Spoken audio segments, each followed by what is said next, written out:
هدي محمد صلى الله عليه وسلم وشر الأمور محدثاتها وكل محدثة بدعة وكل بدعة ضلالة. أيها الناس اتقوا الله حق تقاته ولا تموتن إلا وأنتم مسلمون. أعوذ بالله من الشيطان الرجيم. وإذ قال إبراهيم رب اجعل هذا البلد آمنا واجنبني وبني أن نعبد الأصنام رب إنهن أضللن كثيرا من الناس فمن تبعني فإنه مني ومن عصاني فإنك غفور رحيم. ബഹുമാന്യരായ സഹോദരന്മാരെ, സഹോദരികളെ, അല്ലാഹുവിൻ്റെ വിധി വിലക്കുകൾക്കനുസരിച്ച് തഖ്വയോടുകൂടി ജീവിക്കാൻ നാം എപ്പോഴും കടപ്പെട്ടവരാണ് എന്ന കാര്യം ആദ്യമായി എല്ലാവരെയും ഉണർത്തുകയാണ്. റഹ്മാനും റഹീമുമായ അല്ലാഹുവിൻ്റെ കരുണാകടാക്ഷങ്ങൾ കൊണ്ട് തഖ്വയുള്ള ജീവിതം നയിച്ചുകൊണ്ട് നല്ല മുസ്ലിങ്ങളായി ഈമാനോടുകൂടി മരിച്ച് പരലോകത്ത് നരകത്തിൽ നിന്ന് രക്ഷപ്പെട്ട് സ്വർഗം കിട്ടുന്ന മുത്തഖീകളിൽ അല്ലാഹു നമ്മെ എല്ലാവരെയും ആക്കുമാറാകട്ടെ. വിശുദ്ധ ഖുർആനിലെ അശ്ഹുറുൽ ഹുറൂം പവിത്രമായ മാസങ്ങൾ എന്ന് പറഞ്ഞുകൊണ്ട്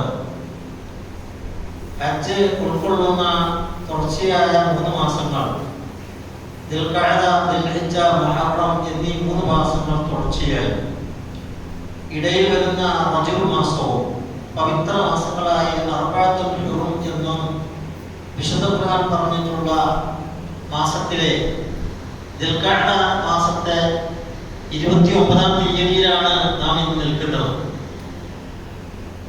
ഷഹ്റുൽ ഹജ്ജ് എന്ന പിറക്കുന്നതിന് ഇനിയൊരു ദിവസം ബാക്കിയുള്ളൂ. ഹജ്ജ് മാസം ആകാൻ നാളെ ഹജ്ജ് മാസം 30-ാം തീയതിയാണ്.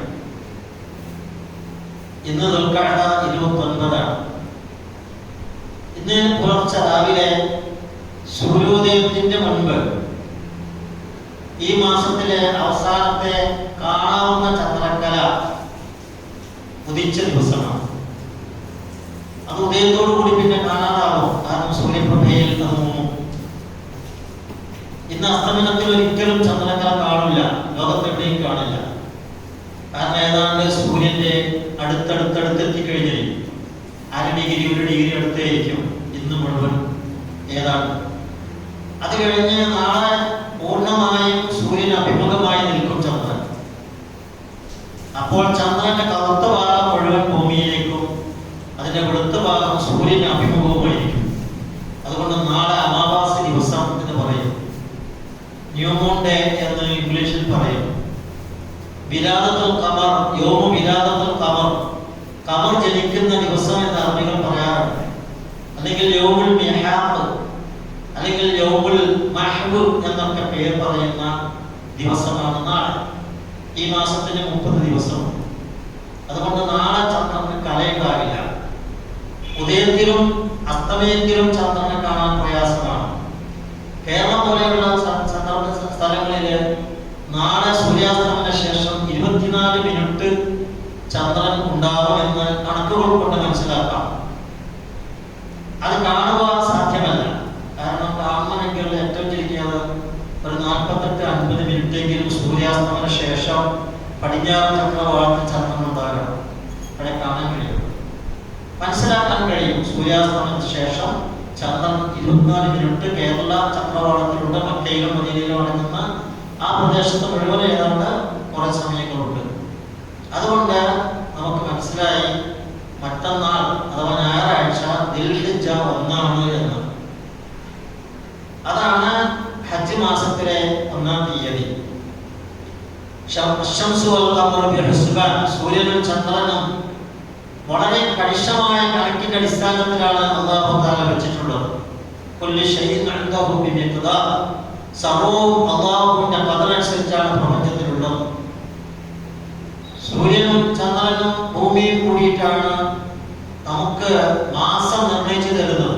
അതിൽ ഏറ്റവും പ്രധാന ഘടകം ചന്ദ്രനാണ്. ആ ചന്ദ്രന്റെ വൃത്തിക്ഷയങ്ങൾ അഥവാ ചന്ദ്രക്കലകൾ ഓരോ ദിവസവും ഓരോ തീയതിയെ കാണിക്കും. ഖുർആൻ 12 മാസമാണ് നിങ്ങൾ കണക്കാക്കേണ്ടത്. ആകാശഭൂമികൾ പടച്ച ദിവസം തന്നെ അല്ലാഹു തആല ഭൂമിക്ക് 12 മാസങ്ങൾ നിർണയിച്ചിട്ടുണ്ട്. അത് ചന്ദ്രമാസ വ്യവസ്ഥയാണ് നിങ്ങളുടെ കാലഗണനക്ക് മാനദണ്ഡമെന്ന് സൂറത്ത് തൗബയിലെ 36-ാമത്തെ വചനമായ ഇന്ന ഇദ്ദത്തശ് ശുഹൂരി ഇൻദല്ലാഹി 12 ശഹ്റൻ ഫീ കിതാബില്ലാഹി യൗമ ഖലഖസ് സമാവാതി വൽ അർദ് മിൻഹാ അർബഅത്തുൻ ഹുറും എന്ന് പറഞ്ഞുകൊണ്ട് അല്ലാഹു വിശദീകരിച്ചിട്ടുണ്ട്. അല്ലാഹുവിങ്കൽ ഈ പ്രപഞ്ചത്തിലെ കിതാബിൽ, പ്രപഞ്ചമാകുന്ന ഈ ഗ്രന്ഥത്തിലെ അള്ളാഹുവിന്റെ നിയമപ്രകാരം ഒരു കൊല്ലത്തിന് 12 മാസമാണ് ഉള്ളത്. അത് ഏത് മാസമാണ് സൂര്യനെ ആസ്പദമാക്കിയിട്ടുള്ളതല്ല. അർബഅത്തുൻ ഹുറും പവിത്രമായി കരുതേണ്ട 4 മാസങ്ങൾ ഉൾക്കൊണ്ട ചന്ദ്രമാസം എന്ന് ഖുർആൻ വ്യക്തമായി പറയുന്നു. അതാണ് നമ്മുടെ മാനദണ്ഡം. അതിന്റെ മാസം 1-ാം തീയതിയാണ്. ശനി ഞായറാഴ്ച ആരംഭിക്കുന്നത്. നാളെ 30-ാം തീയതിയാണ്. അപ്പൊ ആ വിഷയം നമുക്ക് ഇൻഷാ അല്ലാഹ് പിന്നീട് സംസാരിക്കാം. ഹജ്ജ് പിറന്നു കഴിഞ്ഞാൽ ഹജ്ജിന്റെ ഓർമ്മകൾ വരികയായി ലോക മുസ്ലിങ്ങൾക്ക് മുഴുവനും.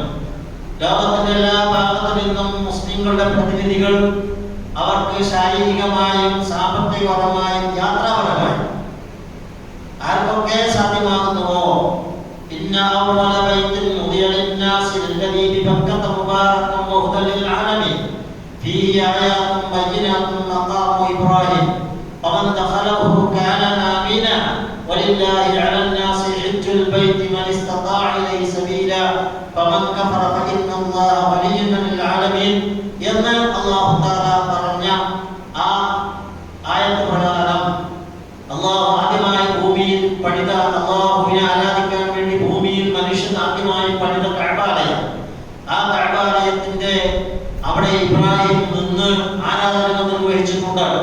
അതുകൊണ്ട് അവിടെ നിങ്ങളും നിന്ന് ആരാധനകൾ നിർവഹിക്കണം. അതിന് ആർക്കൊക്കെയാണോ ലോകത്ത് സാധ്യമാക്കുന്നവർ മനസ്സത്തായി സബീല, എല്ലാ നിലക്കുമുള്ള കഴിവുള്ളവർ. സബീല് 3 രീതിയിലാണ്. അത് ശാരീരികമായ കഴിവുണ്ടാകണം. കിളവന്മാരായി മഞ്ചലെ കെട്ടിക്കൊണ്ടുപോകുന്ന പ്രായത്തിലല്ല ചെയ്യേണ്ടത്. അതിനു മുമ്പ് തന്നെ ആരോഗ്യമുള്ള സമയത്ത് ചെയ്യണം. രണ്ടാമത്തേത് സാമ്പത്തികപരമായ കഴിവുണ്ടാകണം. കാരണം ഒരു വിദേശ യാത്രയാണ്. ആ യാത്രക്ക് സാധാരണ ഇവിടെ കോഴിക്കോട് പോയി വരുന്ന മാതിരിയല്ല. അതിന്റെ വഴിയിലുള്ള എല്ലാ തടസ്സങ്ങളും നീങ്ങി രേഖകളെല്ലാം വേണം. അതുകൊണ്ട് ഒരു വിദേശ യാത്ര ചെയ്യാനുള്ള കപ്പാസിറ്റി കഴിവുള്ളവരാണ് ഹജ്ജിന് പോകേണ്ടത്. സാമ്പത്തികപരമായി അയാൾ മടങ്ങി വരുന്നതുവരെ, ഹജ്ജ് കഴിഞ്ഞ് മടങ്ങി വരുന്നതുവരെ ഭാര്യയും മക്കളും കുടുംബവും അയാളെ ആശ്രയിച്ച് ജീവിക്കേണ്ടവർക്കും ജീവിക്കാനുള്ള ഉൾപ്പടക്കമുള്ള സാമ്പത്തിക ശേഷിയുള്ള ആരോഗ്യമുള്ള തടസ്സങ്ങളൊന്നുമില്ലാതെ എത്തിച്ചേരാൻ സാധിക്കുന്ന ആളുകൾക്കാണ് ഹജ്ജ് നിർബന്ധമാകുന്നത്. അപ്പോൾ ലോകത്തിന്റെ മുസ്ലിം പ്രതിനിധികളായ വിഐപിമാരായ ആളുകൾക്ക് എന്ന് നമ്മുടെ ഭാഷയിൽ പറയാം, അങ്ങനെയുള്ളവർക്കാണ് അല്ലാഹു തആല ഹജ്ജ് നിർബന്ധമാക്കിയിട്ടുള്ളൂ. അല്ലാത്തവർക്കൊന്നും യാചിച്ച് പണം ഉണ്ടാക്കിയിട്ടോ കട്ടിട്ടും ഭാഗ്യശോധനയിൽ ചേർന്ന് പണം ഉണ്ടാക്കിയിട്ടോ അല്ലെങ്കിൽ ആളുകളുടെ പിരിവ് നടത്തിയിട്ടൊന്നും ഹജ്ജിന് പോകാനൊന്നും അല്ലാഹു പറഞ്ഞിട്ടില്ല. ഉറക്കും അതേ പോകേണ്ടത് ഈ പറഞ്ഞ കഴിവുകൾ, സാമ്പത്തികമായ ശേഷിയും ശാരീരികമായ ശേഷിയും യാത്രാ സംബന്ധമായ മുഴുവൻ ഒത്താശകളും ഒത്തുചേർന്നവർക്കാണ് ഹജ്ജ് നിർബന്ധമാകുന്നത് എന്ന് അല്ലാഹു പറഞ്ഞിട്ടുണ്ട്. ആ ഹജ്ജ് വന്നു കഴിഞ്ഞാൽ പിന്നെ ഹജ്ജുമായുള്ള പല വിഷയങ്ങളും മുസ്ലിം സമുദായം മൊത്തത്തിൽ ഓർക്കണം. ഹാജിമാരെല്ലാവരും അറഫയിൽ നിൽക്കുന്ന ദിവസം നമ്മളെല്ലാവരും, ലോകത്തുള്ള എല്ലാവരും നോമ്പ് നോൽക്കണം. അറഫാ ദിനത്തിനോടുള്ള കൂറ്, മുസ്ലിം ലോകത്തിന്റെ ഐക്യം, ഒരേ ഒരു ദിവസത്തിൽ എല്ലാവരുടെയും മനസ്സങ്ങോട്ട് കേന്ദ്രീകരിക്കണം. അതിനുവേണ്ടി അറഫാ ദിവസത്തിൽ നോമ്പനുഷ്ഠിക്കണം. അതോടുകൂടി നമുക്ക് ചിന്തയിൽ വരുന്നത് ഇബ്രാഹിം അലൈഹിസ്സലാത്തു വസ്സലാമിന്റെ ഓർമ്മകളാണ്, അദ്ദേഹത്തിന്റെ ജീവിതമാണ്. അതിലേക്ക് മാത്രം നമുക്കിന്ന് കടക്കാം. ഇബ്രാഹിം അലൈഹിസ്സലാത്തു വസ്സലാമിന്റെ സന്ദേശം എന്താണ്? ഏറ്റവും വലിയ സന്ദേശം ഒറ്റവാക്കിൽ പറഞ്ഞാൽ തൗഹീദ്, അള്ളാഹുവിന്റെ ഏകത്വത്തെ ലോകത്ത് സ്ഥാപിക്കുക. ഹജ്ജ് വെച്ചതുപോലെ തന്നെയാണ് കഅബാലയം ഭൂമിയുടെ ഏതാണ്ട് നടുഭാഗത്തായി വരുന്നു എന്ന് ജിയോളജിക്കലായിട്ടും ശാസ്ത്രജ്ഞർ പറയുന്നുണ്ട്. അതെന്തോട്ടെ, ലോകത്ത് ചുറ്റുഭാഗത്തുള്ള ലോകത്ത് എവിടെയെല്ലാം മുസ്ലിങ്ങളുണ്ടോ അവരെല്ലാവരും ജിബില മക്കയിലേക്കാണ്, കഅബയിലേക്കാണ്. അപ്പൊ അവരെല്ലാവരും ലോകത്തിന്റെ ഏത് മുക്കിൽ മൂലയിലായാലും മിൻകുല്ലി ഫജ്ജിൻ അമീഖും, ഏതെല്ലാം ദൂരെ അഗാധ തലങ്ങളിലാണെങ്കിൽ പോലും അവിടെയെല്ലാം മനസ്സും ശരീരവും ഒക്കെ അങ്ങോട്ട് ചേർത്ത് വെക്കാനാണ് അല്ലാഹു തആലയുടെ കൽപ്പന. അത് ഏകനായ അല്ലാഹു, ഈ പ്രപഞ്ചത്തിന്റെ സൃഷ്ടാവ് ഏകനായ അല്ലാഹുവാണ്. ആ അല്ലാഹു മനുഷ്യരുടെ ആരാധനയ്ക്ക് വേണ്ടി ഭൂമിയിൽ വെക്കപ്പെട്ടിരിക്കുന്ന കഅബാലയമാണ് അല്ലാഹുവിന്റെ ഭവനം. ഏറ്റവും വലിയ ഇബ്രാഹിം അലൈഹിസ്സലാത്തു വസ്സലാമാണ് അത് സ്ഥാപിച്ചത്. അതിനു മുമ്പ് തന്നെയും ആദ്യ ധാരണത്തിൽ അത് ഉണ്ടെന്നും അത് പിന്നീട് പൊളിഞ്ഞു പോയതാണെന്നൊക്കെ ചരിത്രകാരന്മാർ പറയുന്നുണ്ടെങ്കിലും ഇബ്രാഹിമിനാണ് അത് പടുത്തുയർത്തി ഹജ്ജിന് വേണ്ടി ആഹ്വാനം ചെയ്തത്. 4000 വർഷങ്ങൾക്ക് മുമ്പ് ഇബ്രാഹിം അലൈഹിസ്സലാത്തു വസ്സലാമും മകൻ ഇസ്മായിലും കൂടിയാണ് ആ ഭവനം പടുത്തുയർത്തിയത്. അങ്ങനെ പുനർനിർമ്മിച്ചുകൊണ്ട് റബ്ബനാ തഖബ്ബൽ മിന്നാ ഇന്നക അൻതസ് സമീഉൽ അലീം എന്ന് പറഞ്ഞാൽ എന്നും ഓർക്കണം എന്ന് അല്ലാഹു തആല അനശ്വരമായ ഖുർആനിൽ പറയാം. ഇബ്രാഹിം പറഞ്ഞ സന്ദർഭം ഓർക്കണം. അതുപോലെ ഇബ്രാഹിം ആ ഉയർത്തിയല്ലോ കഅബ, ആ കഅബ ഇബ്രാഹിം മകൻ ഇസ്മായിലും കൂടി പടുത്തുയർത്തിയ രംഗം ആലോചിച്ച് നോക്കുന്ന ഇത് എന്ന് വാക്കുകൊണ്ട് ഉദ്ദേശിച്ചു. അങ്ങനെ ഇബ്രാഹിം അലൈഹിസ്സലാത്തു വസ്സലാം പുനർനിർമ്മിച്ച ലോകത്തിന് സമർപ്പിച്ച കഅബ, ആ കഅബയിലേക്ക് മനുഷ്യന്റെ ശ്രദ്ധ തിരിക്കുമ്പോൾ ലോകത്ത് തൗഹീദിന് അച്ചുതണ്ട് പണിതതാണ്. എന്താണ് മുദ്രാവാക്യം? ലബ്ബൈക അല്ലാഹുമ്മ ലബ്ബൈക ലബ്ബൈക ലാ ശരീക ലക ലബ്ബൈക ഇന്നൽ ഹംദ വൻ നിഅമത ലക വൽ മുൽക് ലാ ശരീക ലക. ഇതാണല്ലോ ഹജ്ജിന്റെ മുദ്രാവാക്യം. അതിനർത്ഥം ഞങ്ങൾ വന്നു, ഞങ്ങൾ വരുന്നു, ഞങ്ങൾ ഇതാ വന്നിരിക്കുന്നു. അല്ലാഹുവേ, നീ അല്ലാതെ ആരാധ്യനില്ല, നിനക്ക് പങ്കുകാരിയാണ്, നിന്റേതാണ് പ്രപഞ്ചം മുഴുവൻ. ഒരധികാരം മറ്റാർക്കും ഈ പ്രപഞ്ചത്തിലില്ല. എല്ലാ അധികാരങ്ങളും മുൽക്കിയത്തും രാജാധിപത്യവും എല്ലാം അല്ലാഹുവിനാണ്. അതുകൊണ്ട് റബ്ബേ, നിന്നെ ആരാധിക്കാനാണ് ഞങ്ങൾ എത്തിയെന്ന മുദ്രാവാക്യം. ലോകത്ത് 186ഓളം 183ഓളം നാട്ടുകളിൽ നിന്ന് ഹജ്ജിന് ആളുകൾ വരുന്നുണ്ട് എല്ലാ വർഷവും. ഇക്കൊല്ലം ഈ കോവിഡിന്റെ മഹാമാരി കൊണ്ട് കഴിഞ്ഞ വർഷത്തെ പോലെ തന്നെ പുറത്തു നിന്നുള്ള നാട്ടിലുള്ള ആളുകൾ സ്വീകരിക്കുന്നില്ല. പക്ഷെ സൗദി അറേബ്യയ്ക്ക് അകത്തുള്ള ലോകത്തെ ഏത് മനുഷ്യർക്കും അവിടെ നിന്ന് ഹജ്ജിന് 50,000ഓളം ആളുകൾക്ക് അനുമതി കൊടുക്കുമെന്നാണ് ഗവൺമെന്റ് പറഞ്ഞത്. അതൊരു പ്രത്യേക സാഹചര്യത്തിലുള്ള ഒരു ലിമിറ്റേഷനാണ്. ഇതുവരെ ലിമിറ്റില്ലാതെ 10-20 ലക്ഷം ആളുകളാണ് ലോകത്തിന്റെ നാനാഭാഗത്തു നിന്നും വർഷാവർഷം ഹജ്ജിന് വരുന്നത്. ആ ഹജ്ജിന് വരുന്നവർക്ക് ലോകത്തിലെ ഏത് രാഷ്ട്രക്കാര് എന്ത് പണിതാണ്, എന്തിനാണ് ഇവർ പോകുന്നതെന്ന് അറിയല്ലോ. എല്ലാവർക്കും അറിയാം, മോഡിക്കണക്ക് അറിയാം, ലോകത്തുള്ള എല്ലാവർക്കും അറിയാം എന്തിനാണ് അവർ പോകുന്നത്. ആരാധനക്കാരൻ അല്ലാഹുവല്ലാതെ മറ്റാരുമില്ല എന്ന് പറയാൻ. അതാണ് തൗഹീദിന്റെ സ്ഥാപനം. ഭൂമിയിൽ തൗഹീദ് സ്ഥാപിക്കാനാണ് അല്ലാഹു തആല കഅബയെ പണിതത്. അടുത്ത ആഴ്ച നമുക്ക് വിശദീകരിക്കാം.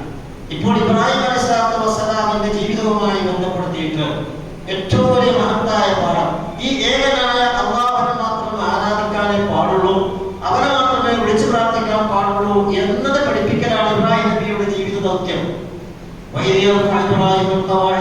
ഞാൻ പറഞ്ഞല്ലോ, കഅബ പണിതുയർത്തിയിട്ട് അദ്ദേഹം പ്രാർത്ഥിച്ചു, റബ്ബനാ തഖബ്ബൽ മിന്നാ ഇന്നക അൻതസ് സമീഉൽ അലീം. ഞങ്ങളുടെ നാഥ എന്ന് വിളിച്ചിട്ടാണ്. ഒരു പങ്കുകാരില്ല, ഇടയാളന്മാരില്ല, മധ്യസ്ഥന്മാരില്ല, ശുപാർശകരില്ല. റബ്ബന, ഞങ്ങളുടെ നാഥ എന്ന് നേരിട്ട് റബ്ബിനെ വിളിക്കാം. തഖബ്ബൽ മിന്നാ, ഞങ്ങളിൽ നിന്ന് സ്വീകരിക്കണം. ഇന്നക അൻതസ് സമീഉൽ അലീം, നീയാണ് യഥാർത്ഥത്തിൽ കേൾക്കുന്നവനും നീയാണ് എല്ലാം അറിയുന്നവനും. അതുകൊണ്ട് അഗാധജ്ഞനായ ഈ പ്രപഞ്ചത്തിന്റെ മുഴുവൻ കാര്യങ്ങളും കേട്ടുകൊണ്ടിരിക്കുന്ന അല്ലാഹുവേ, നീ ഞങ്ങളിൽ നിന്ന് സ്വീകരിക്കണമേ എന്ന് ഇബ്രാഹിം പ്രാർത്ഥിച്ചു. മറ്റൊരു പ്രാർത്ഥന, റബ്ബനാ വജഅൽനാ മുസ്ലിമീന ലക വമിൻ ദുർരിയ്യതിനാ ഉമ്മത്തൻ മുസ്ലിമത്തൻ ലക. റഹ്മാനായ റബ്ബനാ, റബ്ബനാ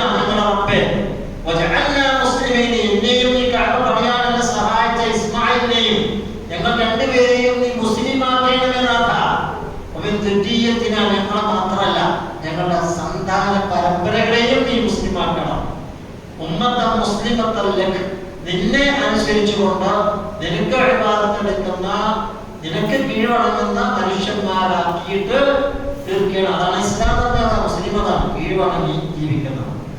അടുത്തത്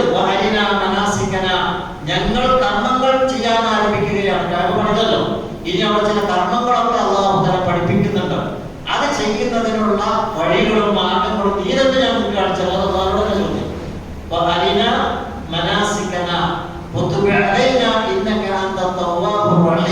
ഞങ്ങളോട് ചില വീഴ്ചകളെ പറ്റിപ്പോയിക്കണമെങ്കിൽ ഞങ്ങൾ നിന്നിലേക്ക് പശ്ചാത്തപിച്ച് മടങ്ങുന്നു.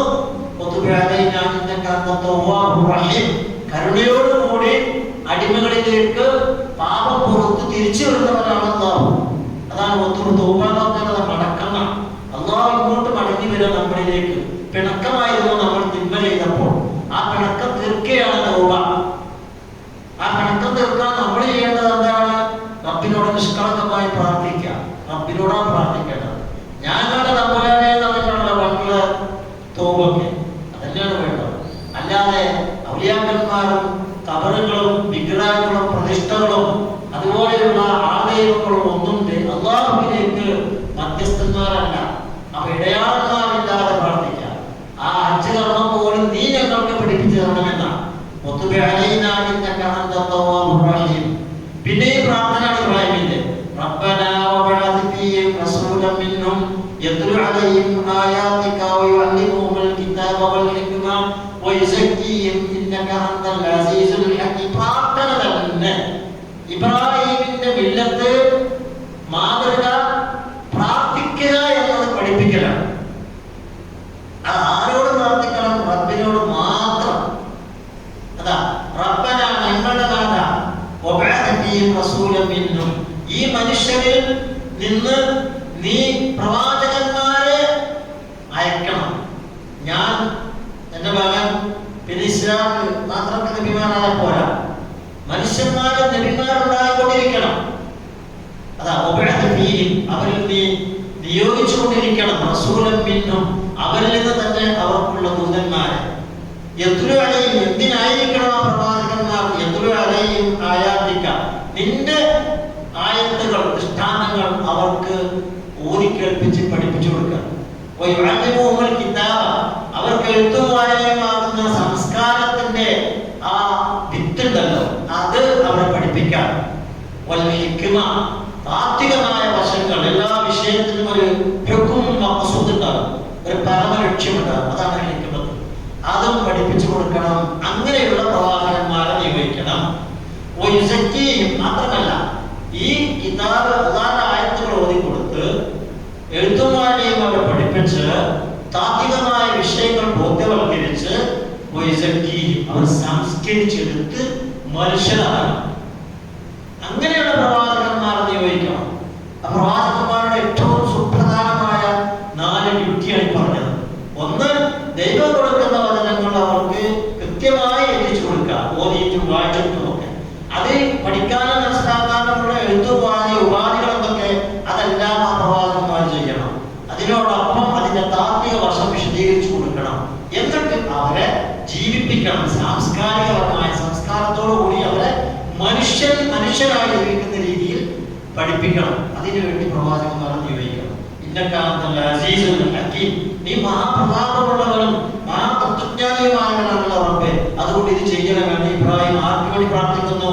ലോകത്തുള്ള സർവ്വ മനുഷ്യർക്ക് വേണ്ടി പ്രാർത്ഥിക്കാം. പിന്നെ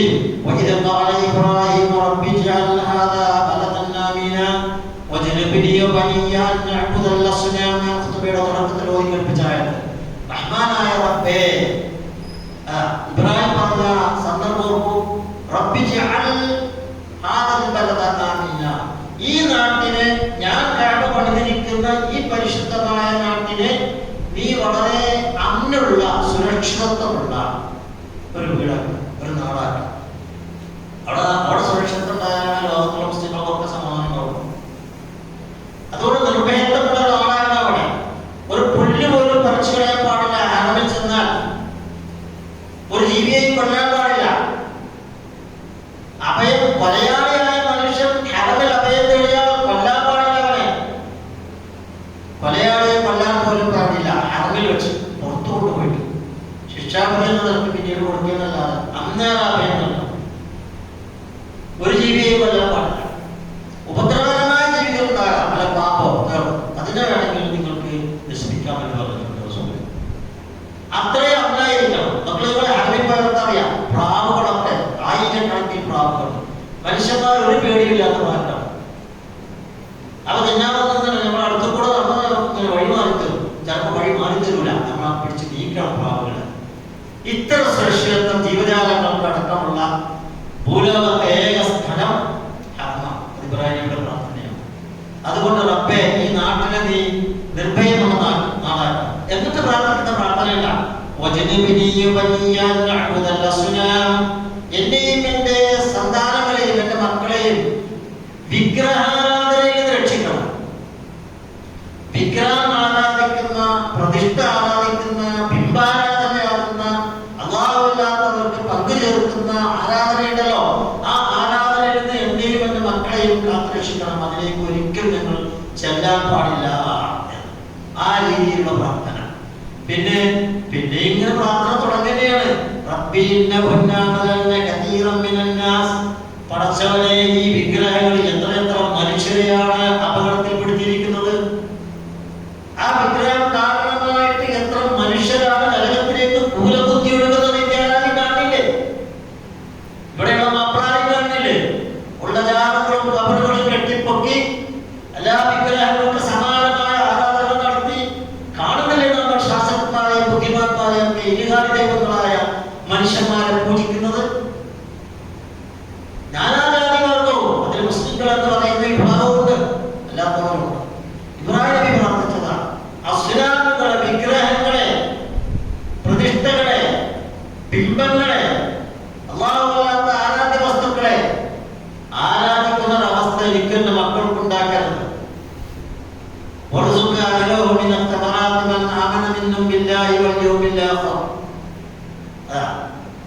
അതുപോലെ തന്നെ പ്രാർത്ഥന, അടുത്ത പ്രാർത്ഥന, ഈ നാട്ടുകാർക്ക് നീ ഫലവർഗ്ഗങ്ങൾ നൽകണം. അവരിൽ അല്ലാഹുവിൽ വിശ്വസിച്ചിട്ടുള്ള ആളുകളാകണോ അവർക്ക്, പരലോകത്തിലും വിശ്വസിച്ച ആളുകൾക്ക്. അപ്പൊ മുസ്ലിങ്ങളായ ആളുകൾക്ക് വേണ്ടി, അക്കാലത്തുള്ള മുസ്ലിങ്ങൾ അടക്കമുള്ളവർക്ക് വേണ്ടിയും ഇബ്രാഹിം പ്രാർത്ഥിച്ചു വെക്കുകയാണ്.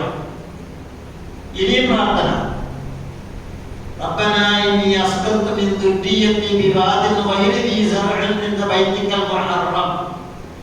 പടച്ചവനെ, ഞാനിതാ എന്റെ മക്കളെയും എന്റെ കുടുംബത്തെയും ഒരു സസ്യജാതികളൊന്നും മുളക്കാത്ത കൊടും പാറകൾക്ക്, നമുക്കറിയാമോ ചുറ്റും പർവ്വതങ്ങളാണ്, അതിന്റെ നടുവിലാണ് കാണുക. ചൂടുകാലത്തൊക്കെ ഇങ്ങനെ പൊള്ളും, അടിയും മോളും പരിസരവും പൊള്ളിയും. അങ്ങനെയുള്ള ആ പർവ്വതങ്ങൾക്ക് നടുവിൽ ഞാൻ എന്റെ ഭാര്യയെയും മക്കളെയും താമസിപ്പിച്ചിരിക്കുകയാണ്. ഒരു തുള്ളി വെള്ളമില്ലാന്ന്, അവിടെ യാതൊരു കൃഷിയും ഇല്ലാത്ത സ്ഥലത്ത് റബ്ബേ, എന്റെ മക്കളെ ഞാൻ കൊണ്ട് താമസിപ്പിക്കുകയാണ് ചെയ്യുന്നത്. പിന്നെ പ്രാർത്ഥിക്കുക, പടച്ചവനെ, ഇവരെ നമസ്കാരം നിലനിർത്തുന്നവരാക്കണേ. റബ്ബിനോട് വിനയാന്വിതമായ പ്രാർത്ഥന. ഈ മുസ്ലിം സമുദായത്തെ മുഴുവനും നമസ്കാരം എന്നൊന്ന് നിലനിർത്തുന്നവരാക്കണമേ എന്ന് ഇബ്രാഹിം എന്ന് പ്രാർത്ഥിക്കുക.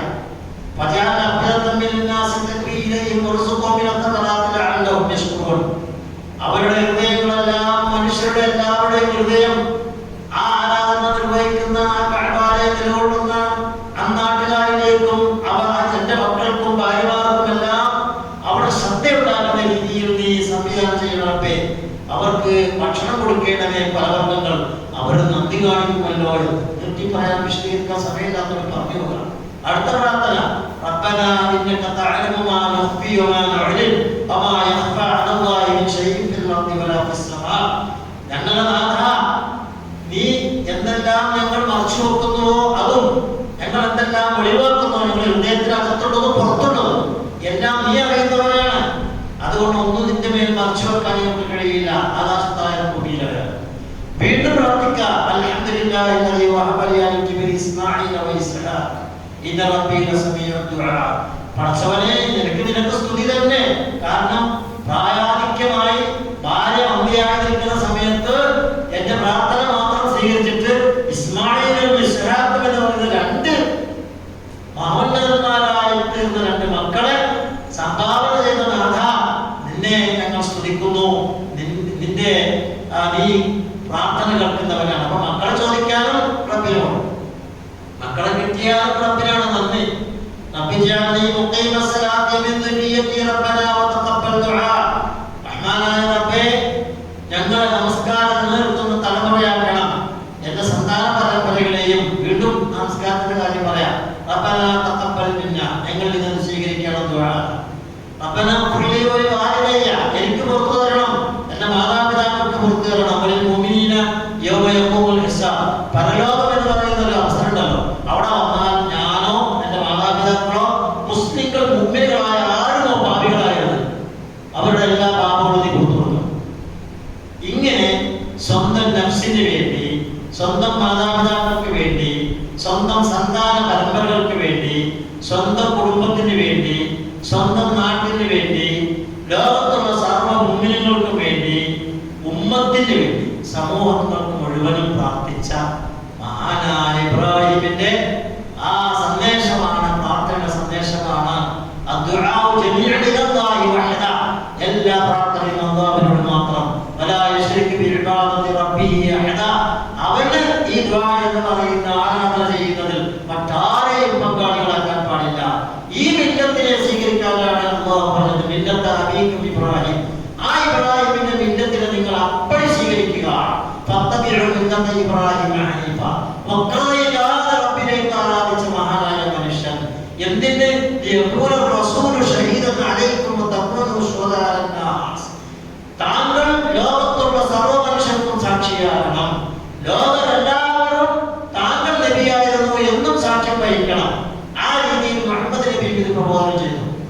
മുഹമ്മദ് നബിയെ ലോകത്തുള്ള എല്ലാവർക്കും സാക്ഷികളാക്കി നിയോഗിച്ചു. ലോകത്തുള്ള എല്ലാവരും മുഹമ്മദ് എന്ന് പറയുന്ന പ്രവാചകൻ കടന്നുപോയിട്ടുണ്ട് എന്ന് ലോകത്തുള്ള മനുഷ്യർ സാക്ഷി നിൽക്കണം. അതിനുവേണ്ടി പ്രയോഗം. പിന്നെ നബി സല്ലല്ലാഹു അലൈഹി വസല്ലം പ്രാർത്ഥിച്ചു, ഖുൽ ഇന്നമാ അദ്ഉ റബ്ബി വലാ ഉശ്രികു ബിഹി അഹദ. റഹ്മാനായ നാഥ, ഇന്നമാ അദ്ഉ റബ്ബി, ഞാൻ എൻ്റെ റബ്ബിനോട് മാത്രമേ പ്രാർത്ഥിക്കുകയുള്ളൂ. വലാ ഉശ്രികു ബിഹി അഹദ, അവനിൽ യാതൊരാളെയും ഞാൻ ഒന്നിനെയും പങ്കുചേർക്കുകയില്ല. വീണ്ടും അത് പറഞ്ഞു, ഖുൽ ഇന്നി ലാ അംലികു ലക്കും ദർറൻ വലാ റഷദാ.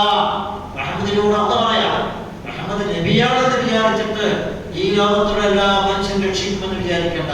നബി പറയണം, ഇന്നി ലാ അംലികു ലക്കും ദർറൻ വലാ റഷദാ, നിങ്ങൾക്ക് യാതൊരു വിധത്തിലുള്ള ഉപകാരങ്ങളോ ഉപദ്രവങ്ങളോ മാർഗദർശനങ്ങളോ കലാകാരുടെ കലാൽ ഞാൻ ആളല്ല എന്ന് പറഞ്ഞാണ്. നബിയുടെ കുപ്പായ കൈ പിടിച്ചാൽ നേരെ സ്വർഗത്തിലേക്ക് കയറാമല്ലേ വിശ്വസിപ്പിക്കുന്നത്? നബി ശുപാർശ രക്ഷപ്പെടുത്തുമെന്നല്ലേ വിശ്വസിപ്പിക്കുന്നത്? നടക്കില്ല എന്നാണ് പറയാൻ വേണ്ടി പറയുന്നത്. ഒരു നന്മയും ഒരു പുണ്യവും ഒരു ദ്രോഹവും നിങ്ങൾക്ക് കൃത്യമായ രീതിയിൽ ചെയ്യാൻ എനിക്ക് സാധ്യമേ അല്ല എന്ന് പറയാനാണ്.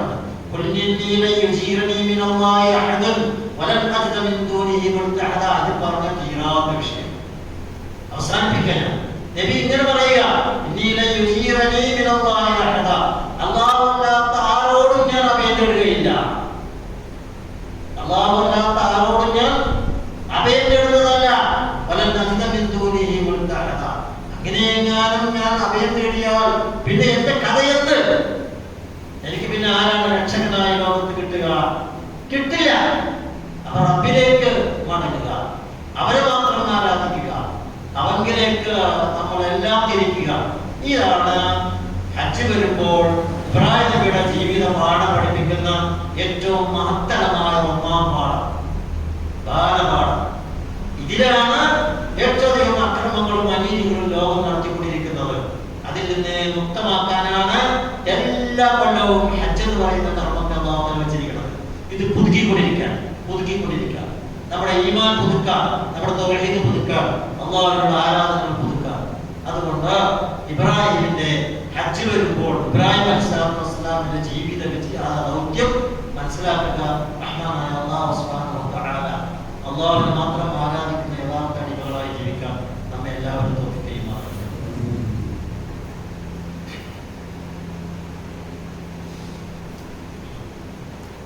അൽഹംദുലില്ലാഹി റബ്ബിൽ ആലമീൻ വൽ ആഖിബത്തു ലിൽ മുത്തഖീൻ വസ്സലാത്തു വസ്സലാമു അലാ റസൂലിൽ അമീൻ وعلى آله وصحبه أجمعين أيها الناس اتقوا الله عباد الله ഒരിക്കൽ കൂടി തഖ്വകൊണ്ട് വസിയത്ത് ചെയ്യുകയാണ്. അല്ലാഹു നമ്മെ എല്ലാവരെയും മുത്തഖീകളായി ജീവിച്ചു മരിക്കാൻ തൗഫീഖ് ചെയ്യുമാറാകട്ടെ. റസൂൽ കരീം സ്വല്ലല്ലാഹു അലൈഹി വസല്ലം പറയാ ദഅവത്തുൽ മർഇൽ മുസ്ലിമിൻ യാ അഖി പ്രാർത്ഥനയെക്കുറിച്ച് അവർ നമുക്ക് വേണ്ടി മാത്രമല്ല സർവർക്കും വേണ്ടി ഒരു മുസ്ലിമായ മനുഷ്യന് വേണ്ടി ഒരു സഹോദരന് വേണ്ടി ഒരു മനുഷ്യൻ പ്രാർത്ഥിച്ചാൽ അവനറിയണമെന്നില്ല. ഒരാൾക്ക് വേണ്ടി, എൻ്റെ സുഹൃത്തിന് വേണ്ടി, എൻ്റെ ഉമ്മാക്ക് വേണ്ടി, എൻ്റെ വാപ്പാക്ക് വേണ്ടി, എൻ്റെ നാട്ടുകാർക്ക് വേണ്ടി, എൻ്റെ നേതാക്കന്മാർക്ക് വേണ്ടി, പണ്ഡിതന്മാർ ആർക്കായാലും ഒരു മുസ്ലിം ഒരു സഹോദരന് വേണ്ടി പ്രാർത്ഥന നടത്തിയ മുസ്തജാബത്ത് ഉത്തരം കിട്ടുന്ന പ്രാർത്ഥനയാണ്. അതുകൊണ്ടാണ് വേറൊരു വസീയത്ത് എന്ന് ഇപ്പോൾ പറയുന്നത്. റസൂൽ പോലും വസീയത്ത് ചെയ്യുന്നു. ഹജ്ജിന് വേണ്ടി അബൂബക്കറിനെയും അതുപോലെ സഹാബിമാരെയും ഒരുക്കിയായിരുന്നപ്പോൾ അതിർത്തി വരെ, മദീനയുടെ അതിർത്തി വരെ നബി അവരെ യാത്ര അയച്ചു. എന്നിട്ട് അവസാനം പറഞ്ഞ വാക്കെന്താണ്? നമ്മളെല്ലാവരോട് അടക്കം പറഞ്ഞത്, എന്നെയും പ്രാർത്ഥനയിൽ മറക്കരുത്, എന്നെ ഒരിക്കലും നീ പ്രാർത്ഥനയിൽ മറന്നു പോകരുത്. തോന്നും അല്ലാതെ റസൂലിന് നമ്മുടെ പ്രാർത്ഥന വേണമെന്നല്ലേ അതിനർത്ഥം. അപ്പൊ ഒരു മുസ്ലിമിന് വേണ്ടി, ഒരു സഹോദരന് വേണ്ടി രഹസ്യമായ രീതിയിൽ പ്രാർത്ഥിച്ചാൽ ഉത്തരം കിട്ടുന്ന പ്രാർത്ഥനയാണ്. എന്താണ് പ്രാധാന്യം? ഇമാം മുസ്ലിം റിപ്പോർട്ട് ഹദീസാണ്. അങ്ങനെ മുസ്തജാബാവാൻ കാരണം ഇങ്ങനെ പ്രാർത്ഥിക്കുമ്പോൾ അവന്റെ തലഭാഗത്ത്, അവന്റെ മേൽഭാഗത്തൊരു മലക്കുണ്ടാവും, മുവക്കലും ഏൽപ്പിക്കപ്പെട്ട മലക്കുണ്ടാവും. അതായത് പ്രാർത്ഥന നടത്തിയാൽ അത് ഏൽപ്പിക്കാൻ ഒരാൾക്ക് വേണ്ടി പ്രാർത്ഥിച്ചാൽ ആ പ്രാർത്ഥന ഏറ്റെടുക്കാൻ വേണ്ടി മാത്രം അല്ലാഹു തആല മലക്കുകളെ വെച്ചിട്ടുണ്ട്. ഓരോ മനുഷ്യരുടെയും തലക്ക് മുഴുവൻ മലക്കുണ്ടാവും. തന്റെ സഹോദരന് വേണ്ടി ഇവൻ പ്രാർത്ഥിക്കുമ്പോഴൊക്കെയും നന്മയ്ക്ക് വേണ്ടി പ്രാർത്ഥിക്കുമ്പോൾ കാലിൽ മലക്കു, ആ മലക്ക് പറയും അൽ മോക്കൽ ഇവനെ വേണ്ടി, ഈ മനുഷ്യന് വേണ്ടി ഏൽപ്പിച്ചിരിക്കുന്ന മലക്ക് ആമീൻ എന്ന് പറയും. വലക്കമിമീറ്റിൽ പ്രാർത്ഥിച്ച നിനക്കും അതിന് അത്ര തന്നെ പ്രതിഫലം. പ്രാർത്ഥിക്കപ്പെട്ട അവന്റെ തലക്ക് മുകളിൽ നിൽക്കുന്ന, നിന്റെ തലക്ക് മുകളിൽ നിൽക്കുന്ന മലക്കുകൾ ആമീൻ പറയും. ആ ആമീനുകൾ ഒരുമിക്കുമ്പോൾ ആ പ്രാർത്ഥന സ്വീകാര്യോഗ്യമാണ്. ഞാനിത് പറയാൻ കാരണം, ഒരു മനുഷ്യന് വേണ്ടി പ്രാർത്ഥിക്കുന്നത് പോലും റഹ്മാനായ ഈ പ്രപഞ്ചനാഥനായ അല്ലാഹുവിനോടായിരിക്കണം. അങ്ങനെ പ്രാർത്ഥിച്ചാൽ അല്ലാഹു തആല പ്രാർത്ഥിക്കുന്നവന് വേണ്ടിയും പ്രാർത്ഥിക്കപ്പെട്ടവന് വേണ്ടിയും മലക്കുകളെ ഏർപ്പാടാക്കുകയും അവർ ഇവന് വേണ്ടി, ഈ മനുഷ്യന് വേണ്ടി പ്രാർത്ഥിക്കുകയും ആമീൻ പറയുകയും ചെയ്യും എന്നാണ്.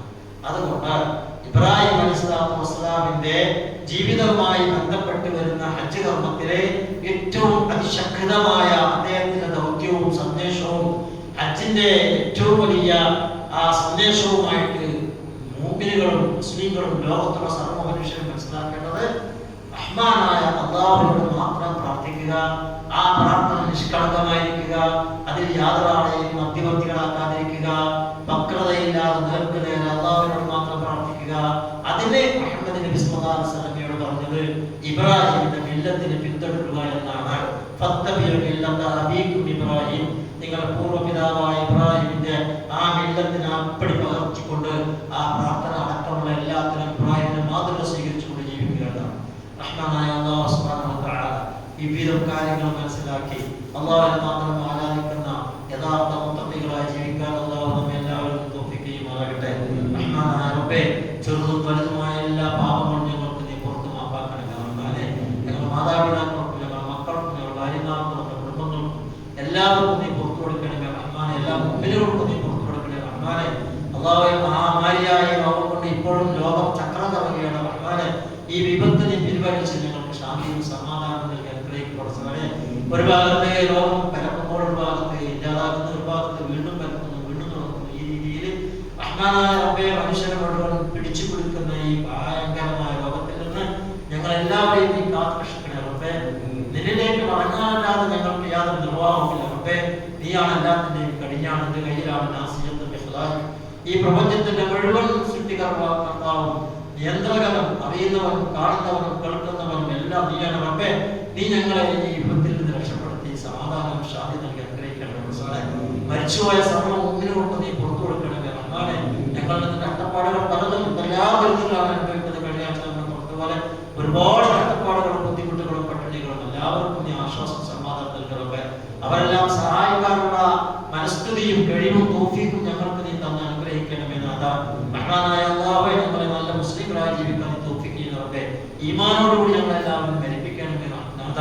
നാളെ പരലോകത്ത് ഞങ്ങളെല്ലാവരും നരകത്തിൽ രക്ഷിക്കണേ റഹ്മാനെ. അല്ലാഹുവേ, ഞങ്ങളെ ഖബറിൽ നിന്നും പരലോകത്തുള്ള എല്ലാ ശിക്ഷകളിൽ നിന്നും ഞങ്ങൾ രക്ഷിക്കണമേ.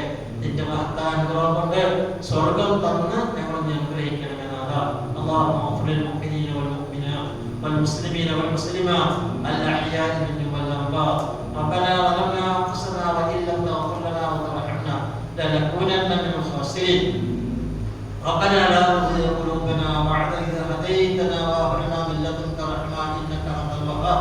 ربنا اصرف عنا عذاب جهنم إن عذابها كان غراما إنها ساءت مستقرا ومقاما.